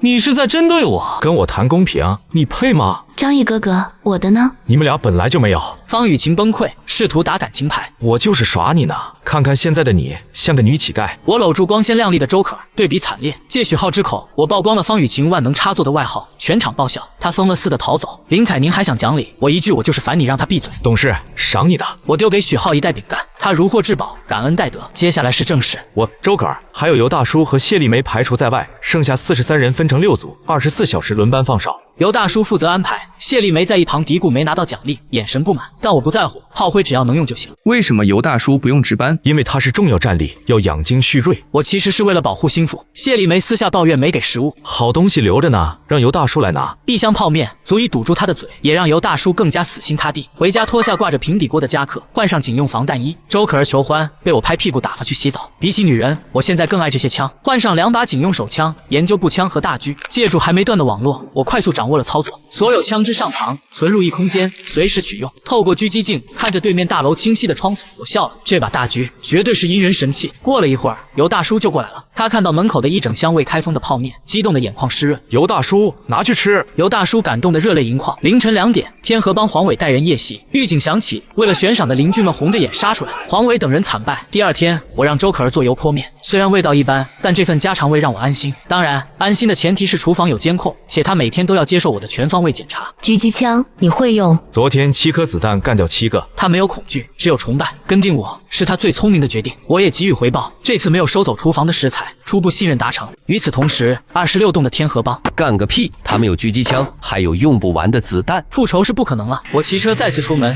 这次目标是经济开发区的仓库区。21栋天狼帮的王强死死盯着我。那辆雪地摩托必须搞到手，这是咱们称霸乱世的机会。所有人都想要我的车，但我不在乎。仓库区到了，这里还有无数物资等着我去搜刮。仓库区空荡荡，如我所料，重要物资早被权贵转移。不过在汽车仓库，我发现了大量豪车和大型机械，劳斯莱斯、重卡、挖掘机，虽然现在开不动，但我全收了，万一以后有用呢？哪怕当模型看也爽。燃油告急，雪地摩托是耗油大户。我来到最大的加油站，却发现它被大雪彻底掩埋，人力无法挖掘，怎么办？我想到了刚捡的挖掘机，20吨重的大家伙砸在雪地上，直接陷进去1米多，正合我意。虽然没开过，但我上手很快。蓝翔没去过，但我有一空间开挖。技术虽然一般，但挖掘机是真好。几小时的挖掘，终于挖通加油站。4个巨大油罐，200立方燃油，统统收走，燃油危机解除。更重要的是，我发现挖掘机是开启末世宝库的钥匙，全世界被掩埋的物资以后都是我的。我回到小区，再次用猪食打发邻居。李成斌和江磊抱怨敌人不敢来，拿不到高额奖励。我们可以主动出击吗？当然可以。这一刻，25号楼从被动防御变成了主动掠夺的饿狼，目标直指隔壁26号楼。今天小区里气氛不对劲，很多双眼睛在盯着我们。正常，雪地摩托意味着活路，谁不眼红？我和周可儿路过13层时，一颗血红眼珠从门缝死死盯着我。突然间，消失已久的林大妈持刀冲出，尖叫着砍向我。我推开周可儿，顺势滚下楼梯，反手掏出撬棍。邻居们慌忙让路，眼神中满是畏惧。这就是惹怒我的下场。周可儿跪在地上帮我洗脚，顺便汇报了新情报。9号楼的话事人陈玲玉找你，微商老板，洗脑高手，控制力极强。微商六亲不认的主。虽然看不起所谓的合作，但为了日后外出的安稳，我决定探探底。打开微信，除了陈玲玉，我还看到了沃马尔财务总监李健的好友申请，一个是微商女王，一个是企业高管，有点意思。索性全通过。陈玲玉秒回请求语音，不可以，有话直说，我没耐心。对付这种靠嘴皮子吃饭的女人，绝不能给她发挥的机会。陈玲玉的话术充满了微商味。张先生，我们出76个劳动力，你出雪地摩托和武器，咱们联手统治小区，前提是你得先给我们食物。我直接笑了，假大空，要饭还要得这么理直气壮？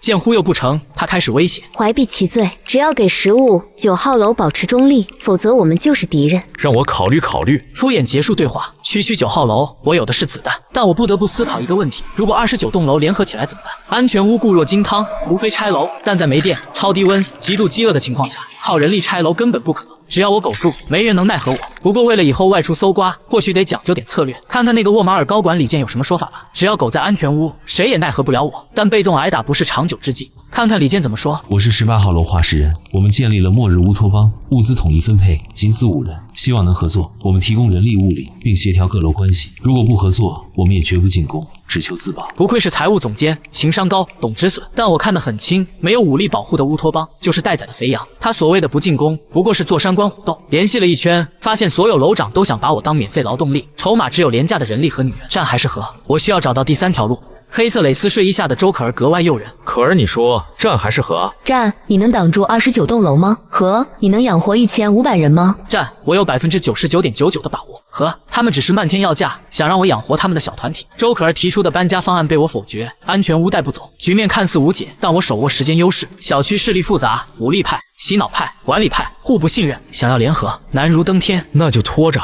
优势在我，静观其变，等待他们自己露出破绽。为了应对潜在危机，我让周可儿拆了一件防弹衣，改装成防弹腿甲、头盔、防弹衣、防弹裤，全副武装。接下来是动员。其他楼眼红我们的食物，要来抢，要么把食物给他们，大家一起饿死，要么跟他们拼命，你们自己选。邻居们没得选，群情激愤，干死他们！好，李成斌、江磊，今晚带人突袭26号楼天河帮。张哥，您辛苦一天了，好好休息，剩下的交给我们。我舒服地扔掉手机，享受周可儿的温柔香。1小时后，战报传来，江磊辛苦了，明天休息，奖你超大份卤肉饭。邻居们羡慕的眼红。第2天外出，路过21号楼狂狼帮，我感到不对劲，全小区都在找我谈合作，唯独这群热血青年毫无动静，咬人的狗不叫。果然，在小区边缘，门板陷阱爆起。电视剧看多了吧，没绊倒我，反而把自己人甩飞了。8人持刀冲锋，我不急着开枪，骑着摩托慢慢追，前面几个人魂都吓飞了。想害我，那就付出代价。楼道里死寂一片，狂狼帮吓破了胆。看来有人泄密。我没有贸然进入，而是叫来25号楼全员，立刻强攻21号楼。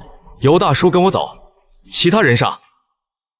郭大海提出异议，此时强攻不明智，尤大叔应该留下。你在教我做事？现在过去不太好吧，不如等到晚上。人群开始附和，质疑声渐起。我冷笑一声，目光锁定郭大海。我记得我说过，所有人必须听我的，这才几天就忘了。现在去灭了狂狼帮，谁赞成谁反对？李成斌第一个举手，听张哥的话。其他人也哆哆嗦嗦的举手，这就对了。看着炮灰们嗷嗷叫着冲向21号楼。我转身离开。尤大叔，你开车，我刚才撞了肋骨，疼。受伤是假的，永远不要把后背交给别人，这是我的生存法则。世贸中心曾经的奢侈品，如今像垃圾一样堆放。尤大叔没拿金银，反而塞了满袋子婴儿衣服，为了别人的种这么拼，真是个极品老实人。尤大叔，你跟谢大姐关系不错，搭伙过日子呗，有个女人暖被窝。回头给你介绍几个身材技术更好的。尤大叔背影一僵，随即转身露出压抑不住的笑容。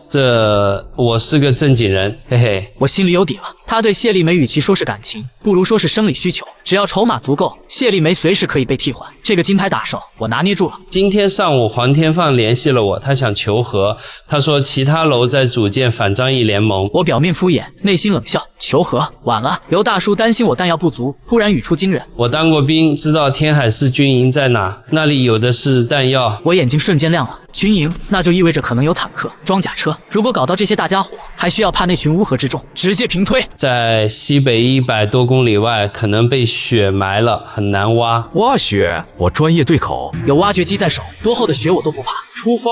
顶着风雪，我们直奔100公里外的军火库。找到了，就是那家洗浴中心。看着那有乾坤的招牌，我不得不佩服尤大叔的定位法。顺着洗浴中心，我们终于锁定了被大雪彻底掩埋的军营。尤大叔以为白跑一趟，一脸愧疚，我却暗自记下坐标。下次带挖掘机来，这里就是我的私人军火库。随后我俩便返程了。小区内，李成斌带着残兵败将撤回，惨胜，怨气开始滋生。我们拼命，张毅却带着尤大叔跑了，再打下去我们就死光了。闭嘴，没张毅，你们早饿死了。虽然暂时压下，但这股怨气就像雪下的暗流，随时可能爆发。李成斌，你这就认张毅当爹了？他拿我们当炮灰。炮灰二字戳中了所有人的痛点。栾强继续煽动，他给我们吃垃圾食品，自己肯定偷吃好的，凭什么让我们去送死？不如把车给我，我也能找食物。众人附和，贪婪与不满在发酵。李成斌试图阻止，却被威胁闭嘴。为了活命，他只能沉默。我和尤大叔带着食物回来，气氛有些微妙。虽然分发了奖励，但那眼神里的排斥藏不住。尤其是看到尤大叔给谢丽梅带回名牌衣服时，栾强忍不住了。张毅，下次也给我们带点衣服呗，最好是你身上这种顶级的。我心中冷笑，饭都吃不饱，还想要好衣服？好啊，以后一定帮你们找，让你们再也不会感觉到冷。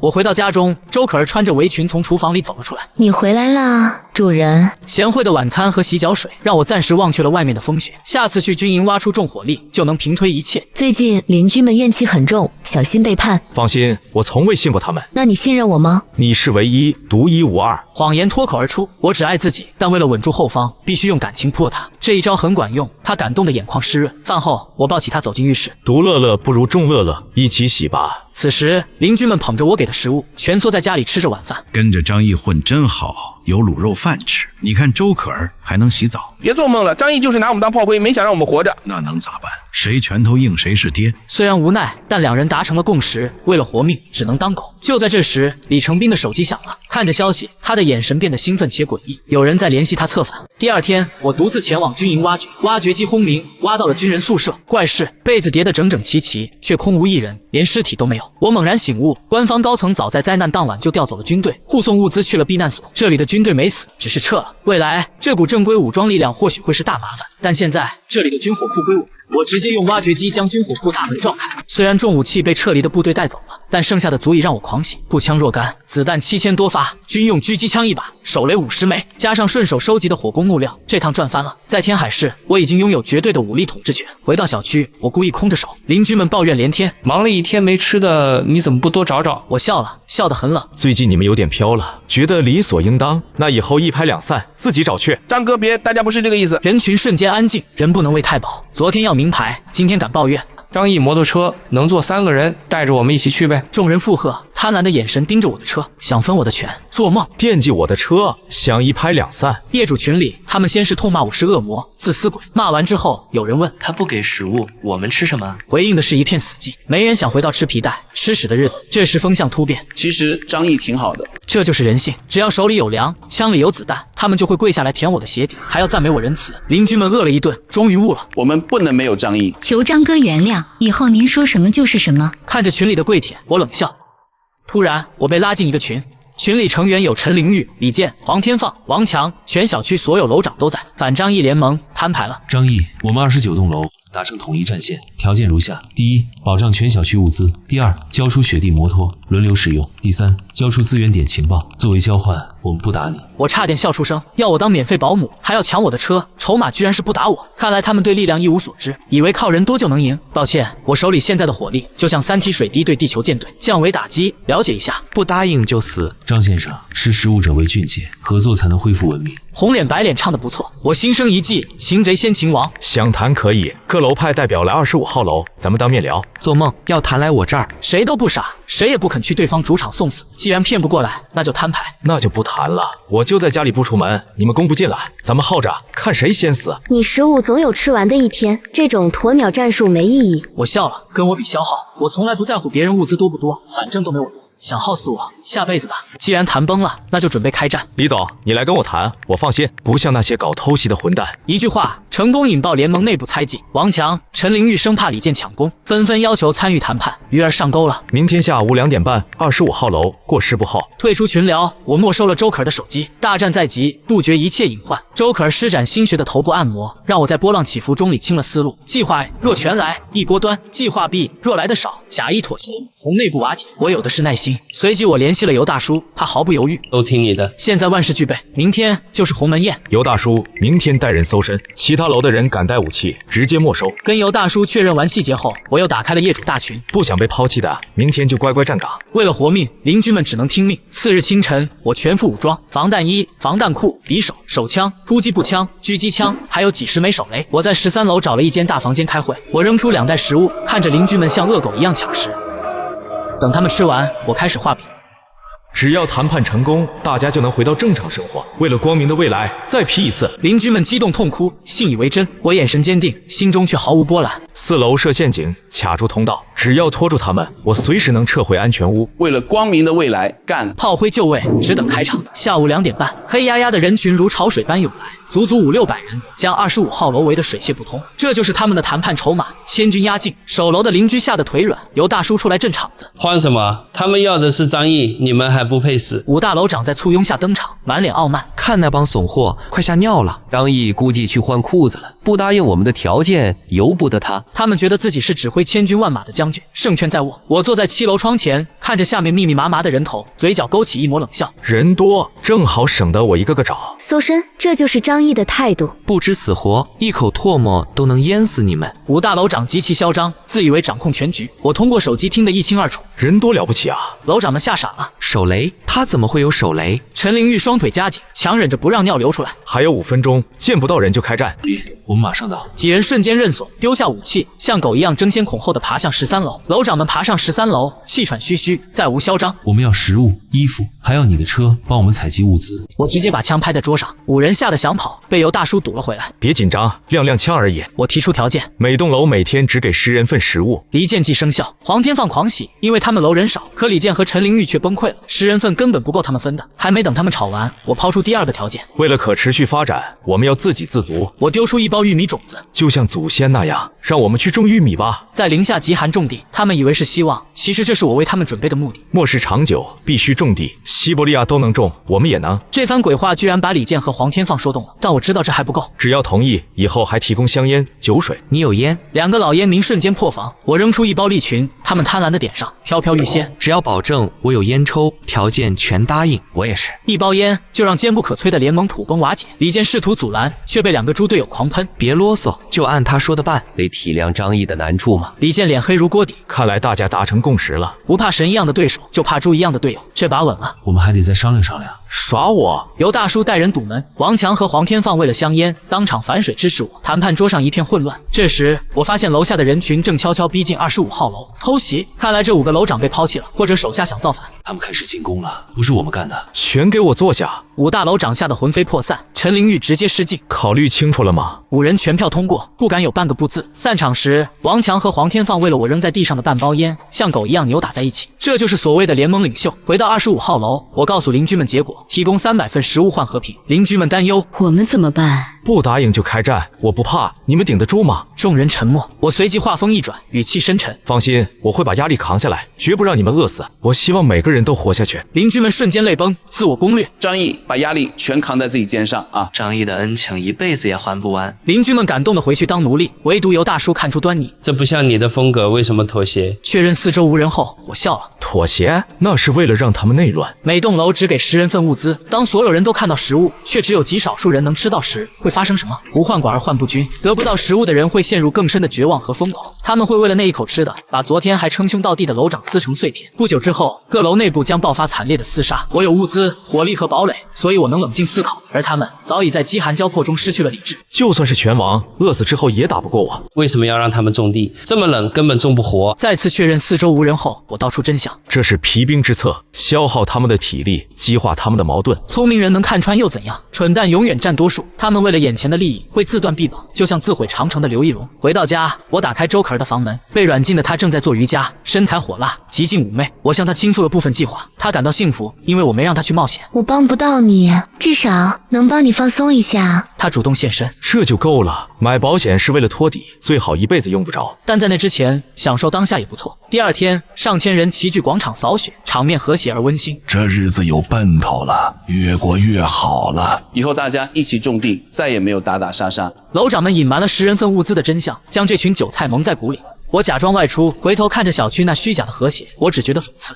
拖着300份垃圾食物回到小区，天色已暗，邻居们看到海量物资，有些心理失衡。去了更远的地方拿命换的。楼长们派小弟领走物资，我又给25号楼分发了食物。看着他们激动的脸庞，我笑了。看到了吗？这是黎明的曙光，我们都有光明的未来。邻居们热泪盈眶，信以为真。清算完仇人，就搬着安全屋离开这里。洗完澡，我享受着周可儿的服务。与此同时，狂狼帮正为了1包烟而疯狂。都给我好好干活！他心疼地分了半包烟给小弟，小弟们眼含热泪，如获至宝。分食物环节，王强看着面包吞口水，却没敢吃。徐毅，你先吃。果然，楼长们很谨慎，让人试毒。别急，让子弹飞一会儿。试毒无恙，楼长们独吞了所有食物。居民们饿着肚子，做着明天会更好的美梦。梦醒时分，是残酷的现实。关于食物的分配，我们还要开会研究。干得像答辩，还想吃饭？让你们活着，就是我对你们最大的施舍。各楼爆发冲突，我在窗前笑而不语。吃完周可儿做的早餐，我外出搜集物资，其实是去了图书馆，拿了本书。末世里看看书，或许能安抚我冰冷的心。傍晚再次分发食物，我抬头发现每栋楼的窗前都贴满了黑影，那是无数双渴望而绝望的眼睛，死死盯着我手中的食物。快了，临界点就要到了，绝望引爆疯狂。深夜，小区变成地狱，喊杀声、怒骂声此起彼伏。陈灵玉满身血迹的出现，试图再谈。我是女总裁，我们联手建立王国吧。连常识都没有的传销骗子，滚！他想用管理才能换取庇护，但我不需要废物。路过18号楼，我看到了异象，没有杀戮，没有争抢，李健带头铲雪，所有人轮流干活，井然有序。怎么做到的？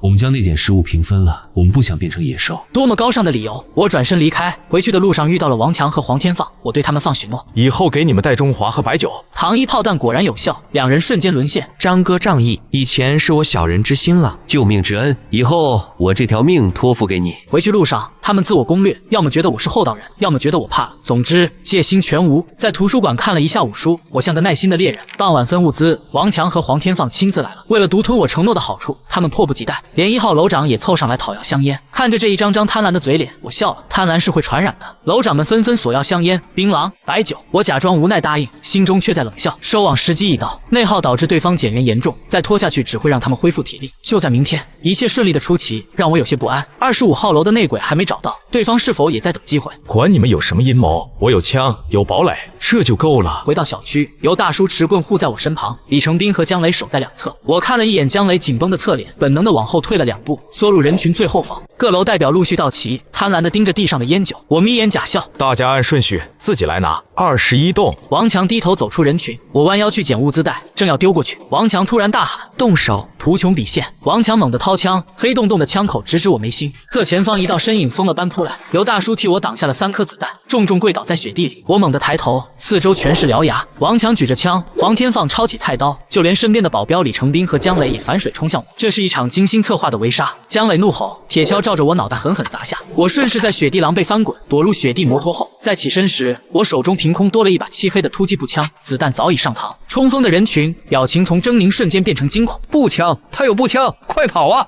狂狼帮的2把手肖路在远处看到这一幕，吓得魂飞魄散。快跑！小喽啰们一哄而散，我没管他们，径直跑到尤大叔身边。他一动不动，我戴着防割手套摸不到脉搏，直接掏出一管肾上腺素，狠狠扎进他胸口。25栋的都给我滚下来帮忙！那群看傻了的邻居被我一吼，吓得连滚带爬的冲过来，抬他上楼。邻居们战战兢兢地抬起尤大叔。刚到7楼，谢丽梅抱着孩子哭着冲下来：“老公，你死了，我们孤儿寡母怎么活啊？你帮人家挡枪险一起，对得起我们吗？”句句不提我，句句都是我。他在提醒我，尤大叔是为了救我才死的，我得负责。我没空跟他废话。闭嘴！想救活他就别挡路。我让人把尤大叔抬进24楼客厅，然后赶走所有人，反锁大门。我冲进周可儿的房间。你受伤了？尤大叔中枪了，快救人！周可儿瞬间进入医生状态，冲到客厅检查伤口。是血醒休克，伤到内脏了，要马上手术。我有设备。我打开客房，一挥手，便携式无菌手术台、无影灯、药品器械瞬间堆满房间。周可儿看呆了一瞬，立刻开始指挥。需要输血，先验血型。我拿出试纸，手术开始。我被赶到门外，我点了一根烟，手在微微颤抖。如果那一刻没有由大叔大意了，以后绝不给任何人近身的机会。至于那些逃走的楼长，好戏才刚刚开始。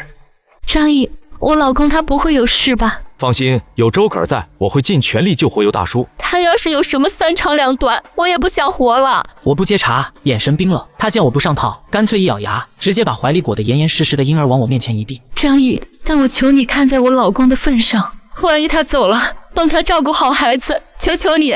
谢大姐，我会尽全力救人。我手一挡，直接把这拖油瓶推了回去。万一救不活呢？我会尽全力。那要是尽全力都救不活呢？我盯着他的眼睛，目光如刀。你放心，我一定会尽力。我相信你也一定希望尤大叔没事，对吧？谢丽梅被我对得一致，眼神闪烁。当然了，我肯定希望老公好好的。谢大姐，你回去，这边要动手术，你帮不上忙。不行，他现在最需要陪伴，我不能离开。